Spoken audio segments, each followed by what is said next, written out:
Na-tiles at napuno na rin nga namin ng tubig itong ginagawa naming pool at konting kembot na lang nga ay matatapos na rin nga ito. Makapag-swimming na nga ang gustong mag-swimming. Uy!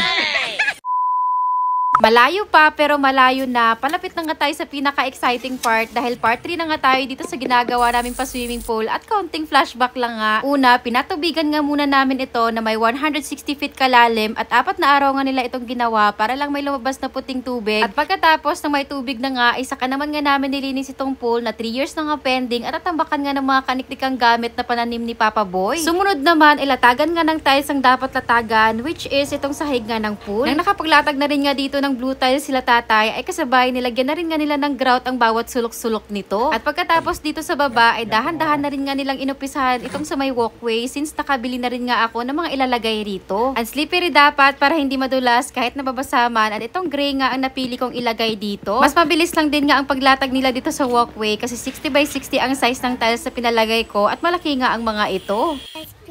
Bali, guys! Yes. Tapos, nagdala nga ang Inday ng barley dito sa pool dahil gusto nga niyang sabay-sabay nga kaming uminom kasama si tito niya. Pwede nga ito sa 4 years old kids pataas, lactating moms, lalo na pwede rin nga sa mga lolo at lola at sa mga maming katulad ko. Pwede rin nga ito sa may mga rayuma, arthritis, sa may mga infeksyon, bato sa apdo o gallstone at mainam din nga itong pang detox. Sa isang pack nga nito ay makakagawa ka na ng halos 40 to 50 glass at 100 grams nga siya kadami. Kinabukasan, nang dry na nga itong sa baba at pwede na nga lagyan ng tubig, ay dumako na nga muna ako sa paglilinis dahil madami pa nga alikabok ang mga nadikit. Tinulungan na rin nga ako ni Papa Boy para mas mabilis nga kami matapos. At para makita at matesting na rin nga namin kung wala bang tagas. May lumitaw pa nga mga dumi mula sa tubig dahil ngayon nga lang namin ulit ito nabuksan at habang pinupuno nga ng tubig ang malaking pool, ay dinadahan-dahan ko na rin pinatiles kila tatay itong sa may hagdanan at pati rito sa dingding ng swimming pool ni Inday. Ganitong design nga ng tiles ang pinalagay ko nga dito sa may hagdanan at nagpasemento na rin nga ako dito sa may pinakaapakan para hugasan nga ng mga paa para kapag kaakyat ay di masyadong madumihan ang pool. Malapit na rin nga silang matapos at sa wall naman ay wala na nga ako nakita pang ibang design na 30 by 60 gray kaya no choice ako at nahaluan nga ng brown pero maganda pa rin namang tignan. Yes, it's a lalim!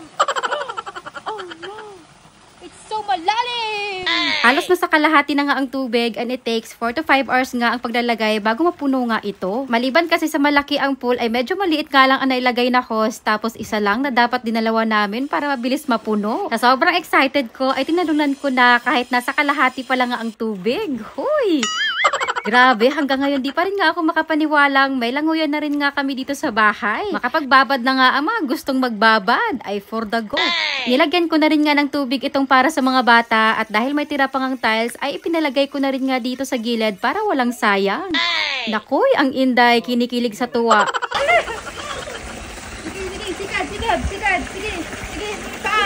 Matuturuan ko na nga siyang lumangoy pati si Papa Boy niya. Hindi lang pala kami ni Inday ang excited magbabad dahil pati ang buong pamilya ko ay excited na rin sumisid kahit na hindi pa nga tuluyang napuno ng tubig itong buong pool.